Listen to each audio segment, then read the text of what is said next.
Hello, this is Phil McKinney, and yes, this is not the normal podcast.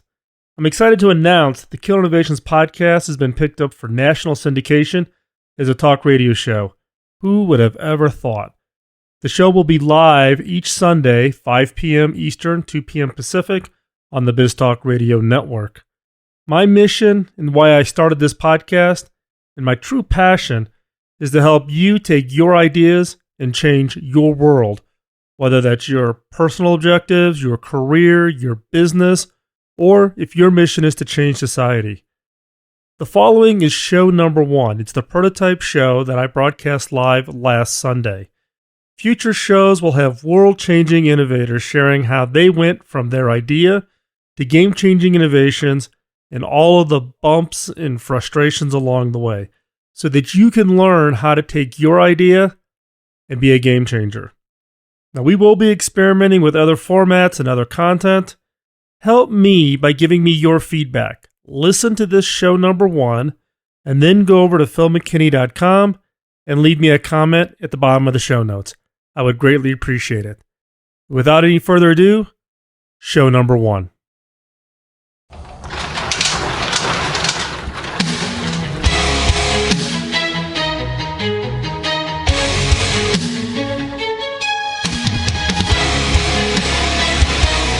This is Killer Innovations, a show about ideas, creativity, and how you can innovate.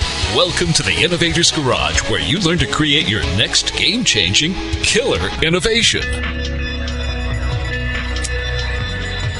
Here's a great quote for this to start off the show this week. You don't learn to walk by following rules. You learn by doing and falling down over and over again.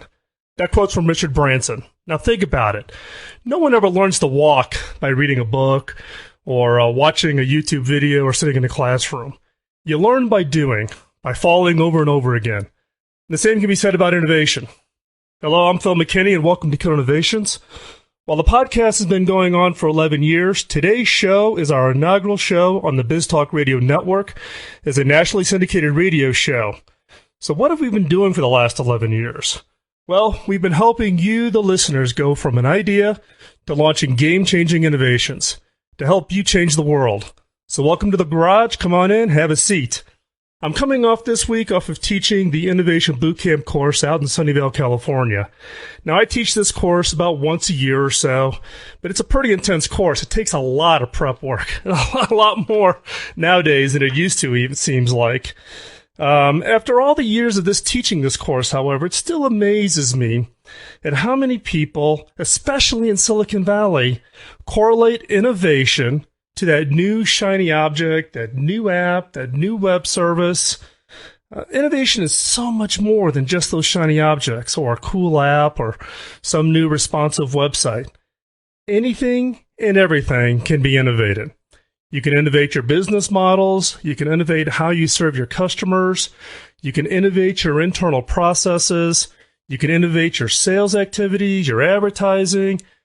I remember years ago, I taught the Innovation Bootcamp course, and one of the executive assistants at my previous job asked if she could take the course. And I said, sure, go ahead, take the course. She took it, and afterwards, she was very anxious to take on her first project.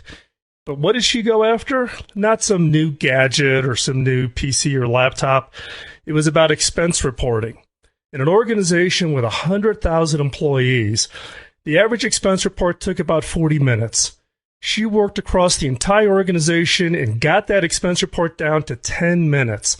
So take 30 minutes of savings times a couple 100,000 employees traveling a couple of times a year. You can just imagine the impact of that innovation savings. But we've also seen innovation in how you raise money with things like Kickstarter, etc. I've even gotten an email from somebody who used the innovation approaches and processes from the podcast to actually figure out a new way to clean their bathrooms. Don't ask me how, but that was one of the things they wanted to go after. So it's no matter what you're working on, it can be innovated. I've learned... But one of the things that I focus on is not to settle for the run-of-the-mill innovations, but innovations that literally change the world. And it's not just about tech. Now, many people out there, when I talk about innovation, think that I'm only talking about technology because of my career. I spent a decade at Hewlett-Packard, retiring as the CTO, thought I was retiring, and then I jumped back into the innovation game as the CEO of an industry R&D lab. But the fact is that, as I said before, innovation can be anything. It's not just about tech.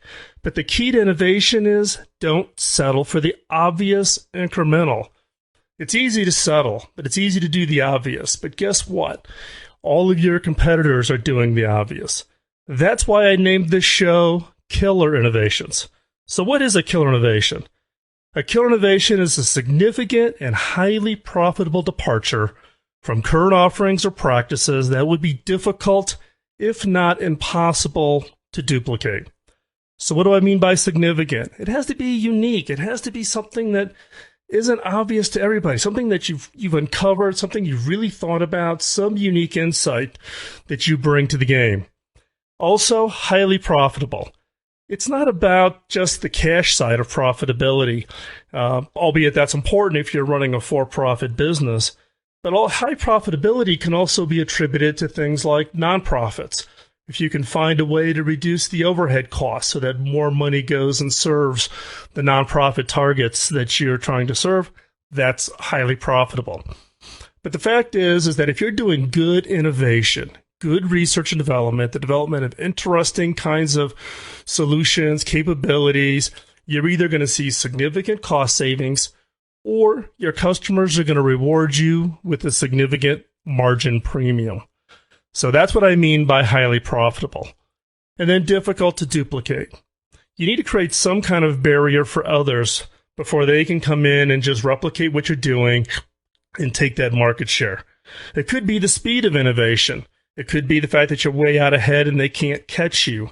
What I have found in the innovation game is it's not about patents and intellectual properties and who's filed the first patent, but it's really about the execution. A lot of people come up with lots of great ideas, very few ever execute. So what are some great examples of killer innovations? One would be Google. It fundamentally changed the business model for advertising, and for search for that matter. Amazon disrupted the economics of selling books, but now Amazon sells pretty much anything and everything you could want. Intel wins by its relentless pace of innovation, what they call the tick-tock cycle, to constantly coming out with the next generation of technologies. And then WL Gore, the makers of Gore-Tex, the waterproof materials that we have in our jackets and boots and shoes to keep us dry whenever we go out and do our outside activities. In the case of Gore, they've created a high-performance clothing category, and they stay ahead by constantly executing. Now, can anyone execute? Can anyone be an innovator of truly these kind of breakthrough, game-changing? Yes. Can anyone create a killer innovation? Definitely. This is not the limitation of, you went to a certain school or you have a certain expertise or your parents came from money or you have some form of financial means. The ability to come up with killer innovations is purely limited by your creativity, your passion for your ideas. And most people I run into do not consider themselves creative. It's the fact that they just don't know how to take that spark of an idea and do something with it. Now, that's why we created the podcast, and now we have the radio show. And I have to tell you, if you haven't picked up on it already today, I'm a little nervous. In the case of the podcast, we pre-record it, we produce it, and it gets posted every week as part of it. The radio show, we're live. There are no mulligans. So needless to say, I'm a little nervous today because I don't get a do-over. But in the case of the radio show, I wanted to walk the talk. I'm a big believer that fear is one of the biggest things that holds us back from really getting out there and doing the new things. And needless to say, coming in and jumping into doing a weekly live radio show has me totally freaked out. So, this is the inaugural show. Now, when I look back on the podcast when we started 11 years ago, and it started in a hotel bathroom in a Marriott in Arizona, don't ask. And the original mission for it was really to get out there and share my expertise and share my knowledge and my background. But the reason that was really the catalyst was from my mentor. Now, I had a great early mentor in my career, Bob Davis, who's now retired living in Arizona, and he invested a huge amount of time and direction into my career. Now, I went back to him and said, how do I pay it back? You put so much energy and time into my early career, which really laid the foundation for my long-term success. And as a result, I was asking, how do I pay it back? And what he said is you can't pay it back. You have to pay it forward. And the podcast came to me as an idea to really get out there and see if I could find the mechanisms and find a means to get out there to pay it back. Now, the one thing you have to keep in mind is that when we started the podcast 11 years ago, there was no iTunes. There was nothing. We jumped in long before any of the new media methods were out there. YouTube, iTunes, none of it was there. And we started from ground zero. But given the feedback and the following and the listener base and the comments we've gotten back, that's what's kept us going. And now with this radio show, we're hoping to take this to an entirely new and different level. And this kind of ties back to the quote that I opened the show with, which was Richard Branson saying, "You don't learn to walk by following the rules. You learn by doing and falling over and over again." As I said, when we started, there were no rules. We were jumping in blind. And in this case, in the form of this radio show, I'm jumping in blind. So are you convinced that you can be creative? Now, I don't want to burst your balloon. Creativity by itself is not enough. When we come back, we're going to talk about those people who rain on your parade, the haters, what I call the innovation or corporate antibodies. If you have a great idea, get ready because the haters will come out of the woodwork. So how do you deal with them? When we come back, I'll show you how I overcome the haters. I'm Phil McKinney, and this is Killer Innovations on the BizTalk Radio Network.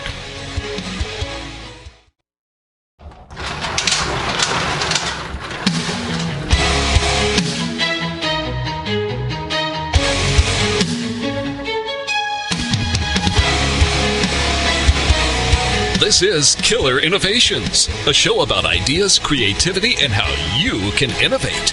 Welcome to the Innovator's Garage, where you learn to create your next game-changing killer innovation. Michael Bloomberg has this great quote: "Don't be afraid to assert yourself, have confidence in your abilities, and don't let the bastards get you down." And when it comes up with an idea, get ready for others to dump all over it. It's just the nature of innovation, and believe me, I've faced it all. I'm Phil McKinney, and we're here to show you how to take your idea and change the world. Do you have a great idea? Have you ever come up with that really great idea? You get out there and you start showing it to other people, or you start sharing it, and all of a sudden, the skeptics come out and they just attack it. It's what I call the innovation or the corporate antibodies. So what are antibodies? They're the antagonists of the innovator. These are the people within the organization who take it upon themselves to be the protector. It's much like the antibody or your immune system that's trying to attack those foreign objects that may harm the body. It's that experience of going in front of somebody who thinks that it's their role to always say no.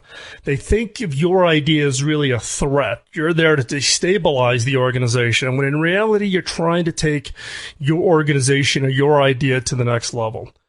It's the same as the human body rejecting something like a transplanted organ. Now, that transplanted organ is critical to the survival of those people who get a heart transplant or a lung transplant. But in cases of organizations, they will reject just like the body rejects, and that rejection is not always good. Corporate antibodies can stunt a company's growth. And it can shut down those fresh ideas that unconventional thinkers so badly need. It's that whole process of opening up and being open to accepting those new ideas. Now, what I have found is the antibodies are just the first of many roadblocks you come through when you're trying to get your idea, your innovation move forward. And they're everywhere.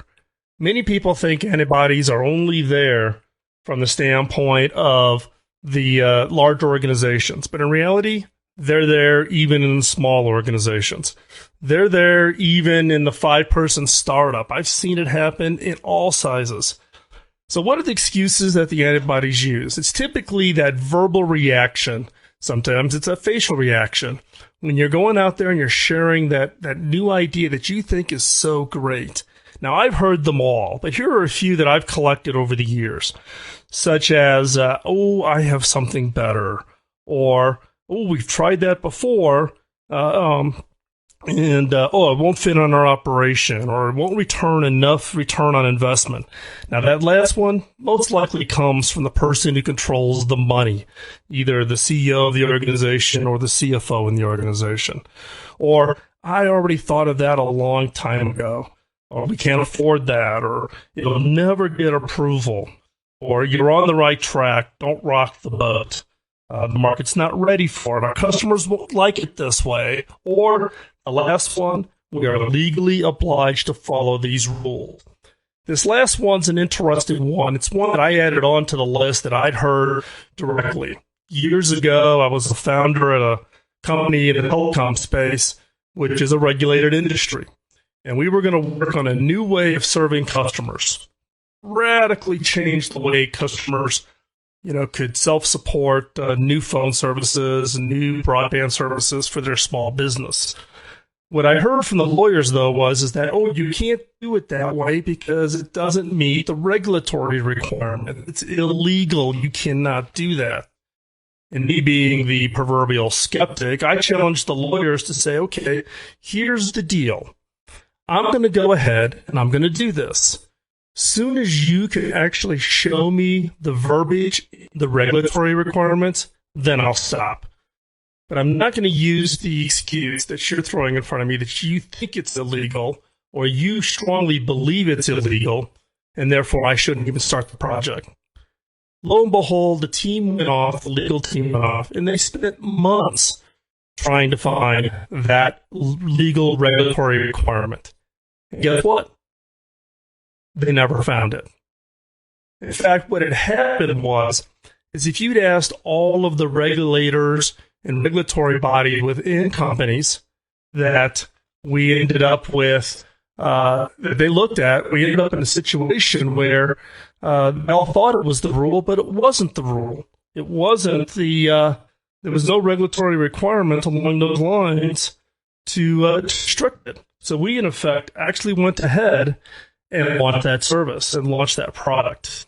So this last one, where people are using legal or regulatory requirements, I found specifically to be the ones where they got pushed back. They actually couldn't find it. Now, given all the ones I've heard over the years, I've come up with a kind of grouping of antibodies, buckets that I kind of put people in. First one is the ego antibody. These are those people within the organization who think of themselves as the creative person who's supposed to be coming up with the new idea. Your idea, they find it as threatening. And some of the answers you'll hear from them was, I already tried that a long time ago. Somebody else has already come up with that idea, or I have a better idea.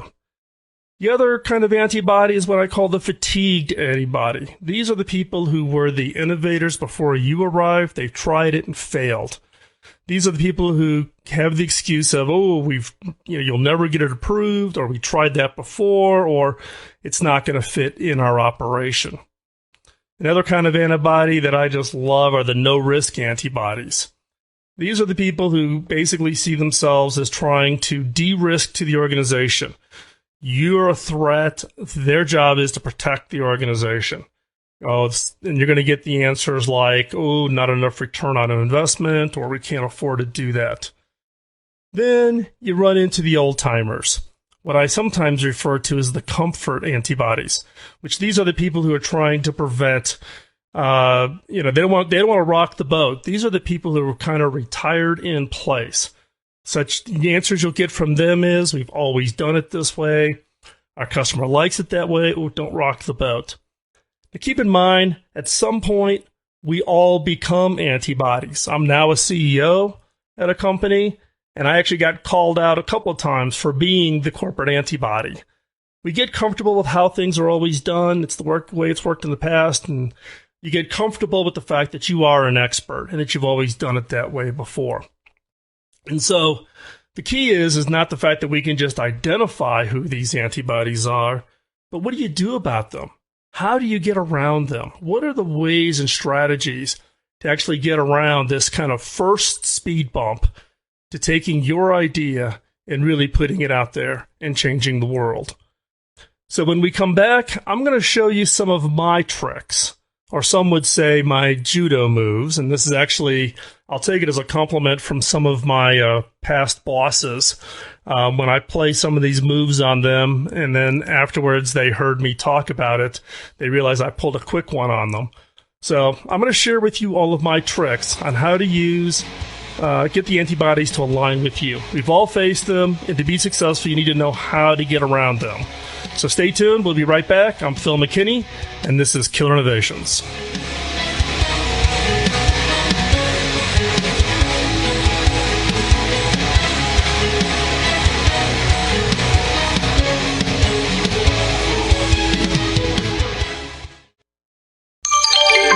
Biz Talk Radio.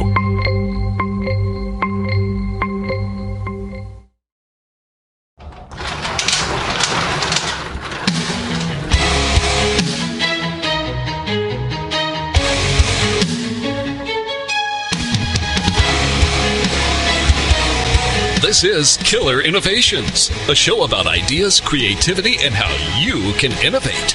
Welcome to the Innovator's Garage, where you learn to create your next game-changing killer innovation.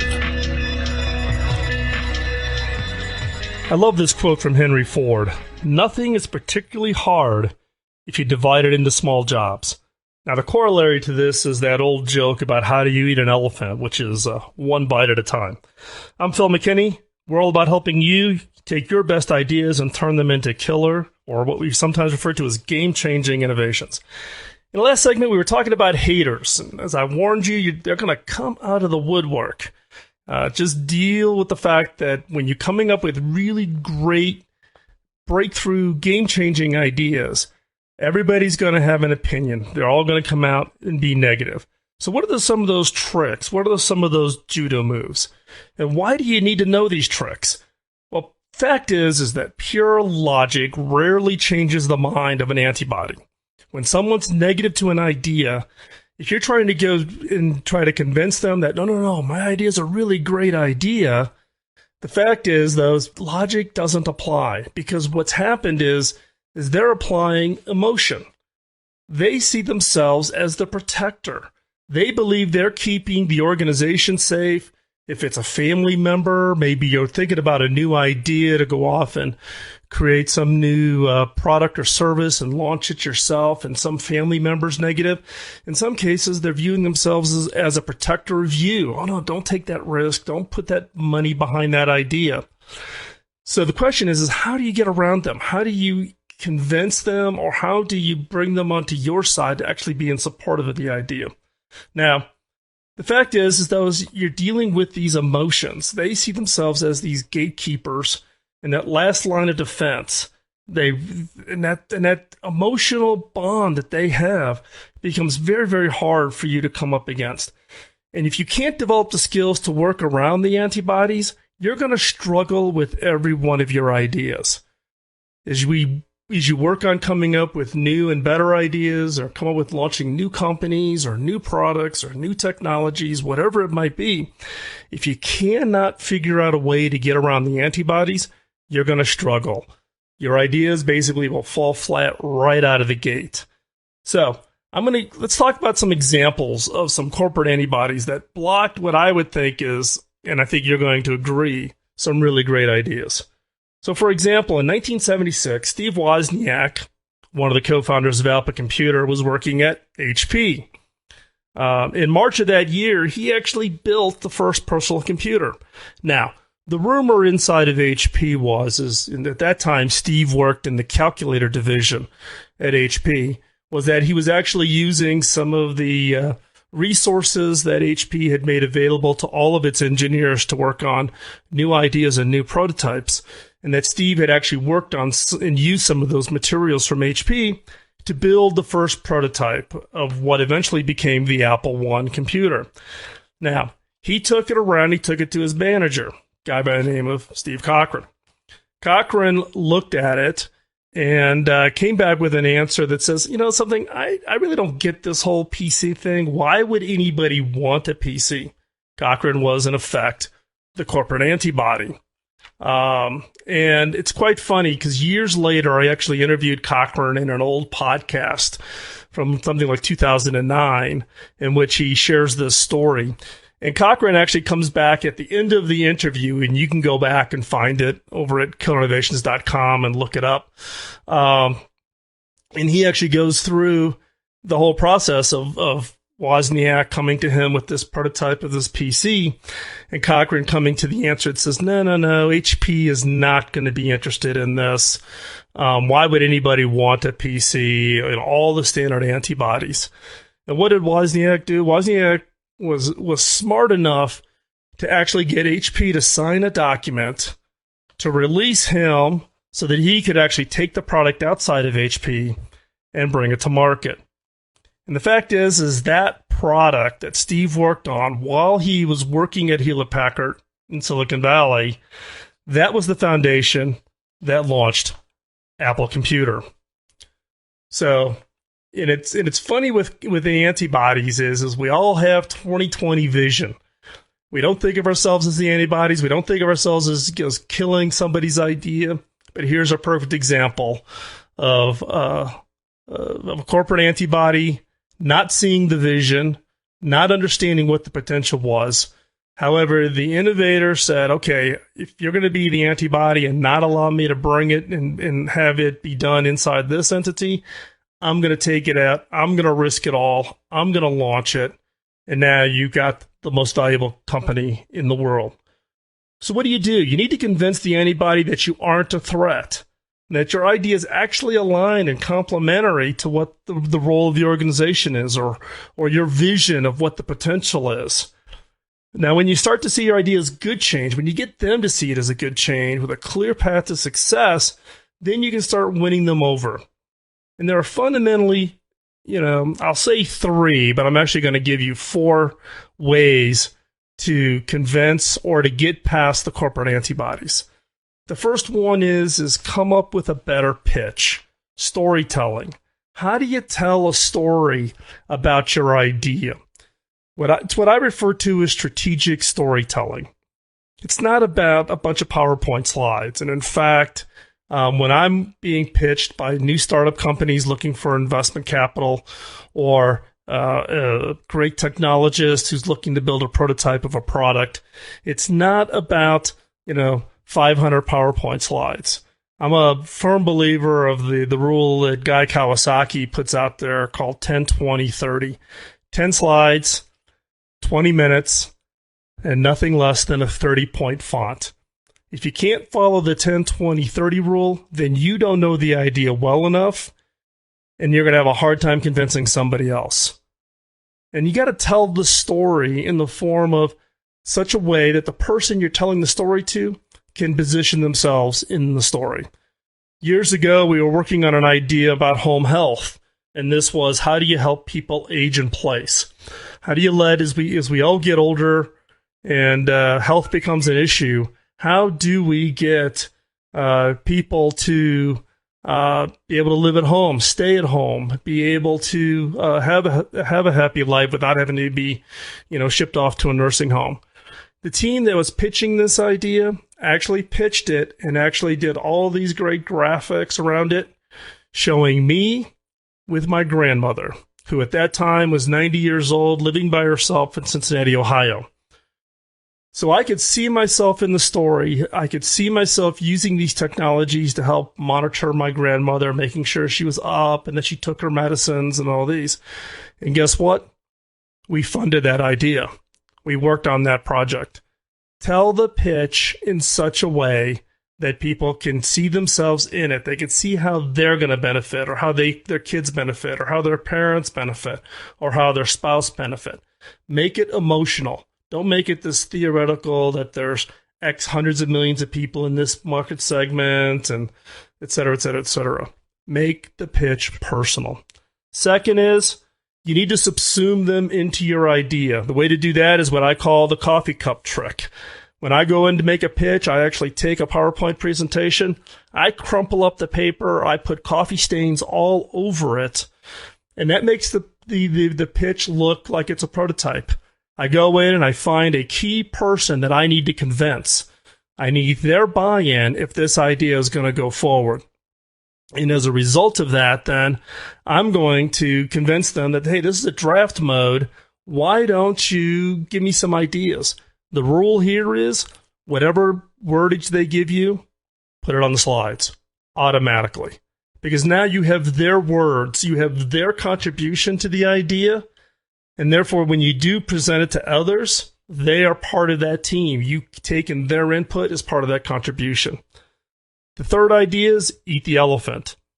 Break down your idea to smaller, more pieces that people are more willing to fund. They're willing to minimize that risk.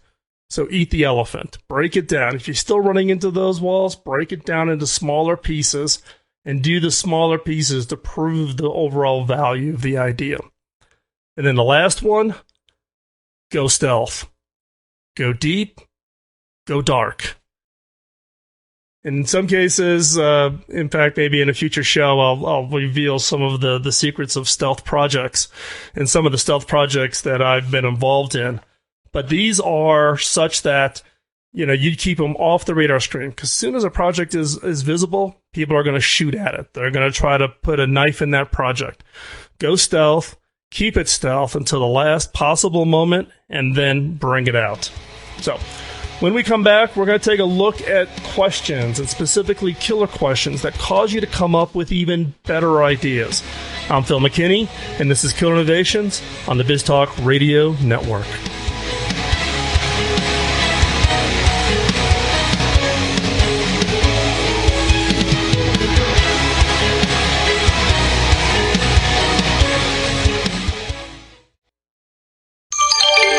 BizTalk Radio.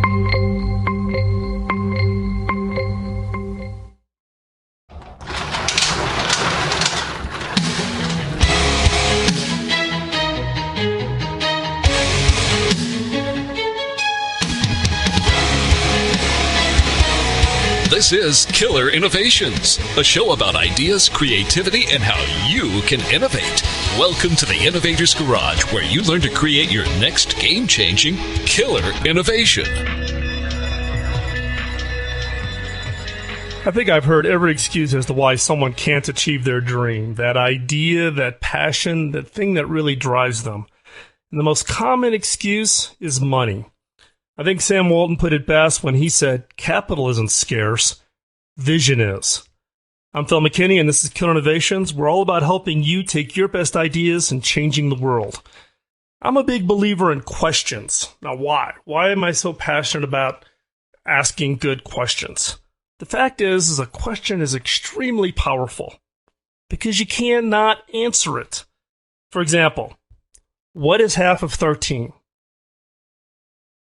Now, you've answered it, and you're back listening to me.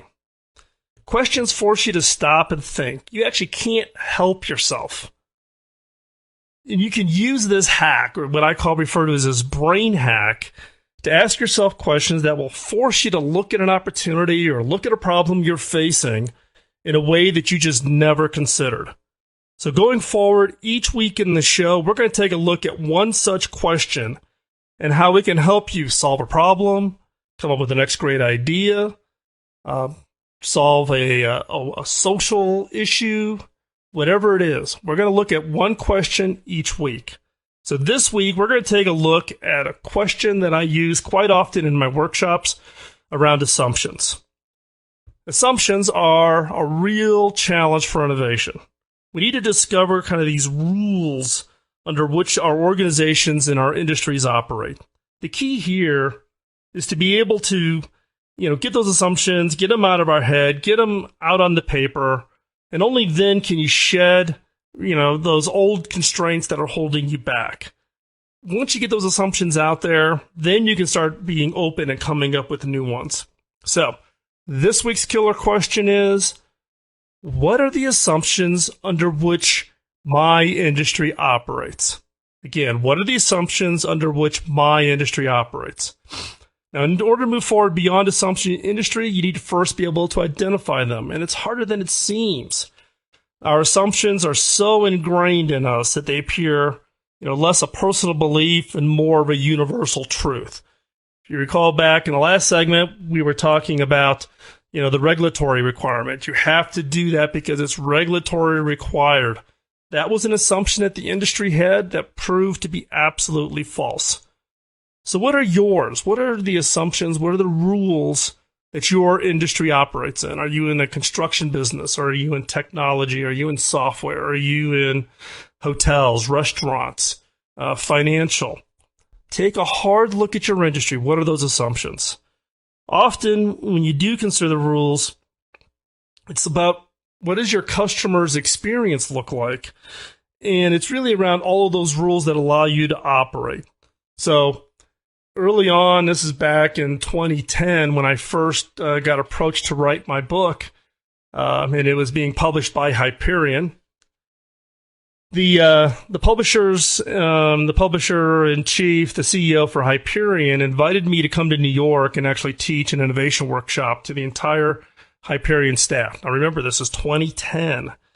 And now I actually gave them a little bit of a hard time because basically they were using the fact that they had an author deal with me to get free consulting. Hey, that's fine. I'm fine with that. But we went in and looked at it. And remember in 2010, the publishing industry was really kind of at the peak of its big transformation. And some of the questions were, how do customers make the decision to even buy a book? How do they purchase it? Are they still going into retail? What's that shift to online ordering, the ebook, growth? How do you find authors? What's the role of the publisher these days, back in 2010, to even be able to identify who would be a good author of a new book, much less the author contracts? Now, in my case, having become an author for my first book, I kind of went through this whole process, and I probably caught the book publishing industry at the worst possible time, right? It was a little bit too early to get into the whole self-publishing mode, albeit there was some activities in the self-publishing. But all of the money had already been pulled out of the publishing industry, and there was just no support, no resources being provided by the major book publishers, unless you're doing some huge fiction book, a Harry Potter or something like that. So here I was, I'm a new author, and I'm catching it at literally the worst possible time to try to publish my book. So I actually put together a series of questions, and I actually sent the Hyperion team basically to go out into the world. When I assign a question, I assign questions that cannot be answered sitting at your desk. They physically had to go out. So in this case, being in New York, we did a field trip down to the Barnes & Noble at Penn Station in New York City and had them actually go and talk to customers, actually walk up to a customer and say, hey, do you mind if I ask you a few questions? How did you find the book? How did you like that book? And it proved to be a real eye-opener for them. So here are some further questions that tie into this. How do you identify these assumptions? Such as, why is your industry structured the way it is? What are the rules for how your industry interacts with customers, with manufacturers, distributors, retailers? What would be the effect on your business if these assumptions changed? Which of these assumptions could you change that would radically alter your position in the industry? Now, I'll have all these written up in the show notes, so you can find those over at killerinnovations.com. But again, this week's killer question is, what are the assumptions under which my industry operates? Now, what's really interesting about this is here I'm actually attacking an assumption in the podcast industry, right? Podcast was set out to really be to destroy or replace radio. Here I am, an 11-year podcaster, actually coming back to radio. So I guess I'm challenging the assumption of the podcast industry by doing this radio show. So this is the inaugural episode, or some could say pilot episode of the show. And this is not going to be the format of the show going forward. Rather than you listening to me jabber on for an hour, we'll be inviting leading innovators from around the world to come into the garage and share their stories and how they created their own game-changing innovations. Next week, our guest will be DP Venkatesh, co-founder of Importal. So each week, my mission is to convince you that you can take your idea and go out and change the world. So don't miss out. Visit us at killerinnovations.com, but also don't miss out the great shows on BizTalk Radio Network over at biztalkradio.com. If you know an innovator, drop me a note, Phil at killerinnovations.com. I'm Phil McKinney, and you've been listening to Killer Innovations. See you next week.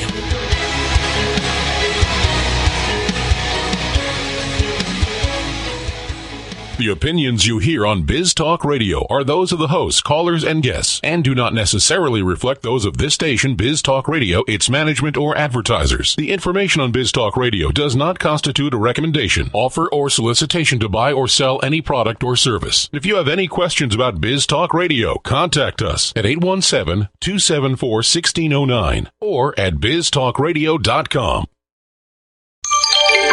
Biz Talk Radio.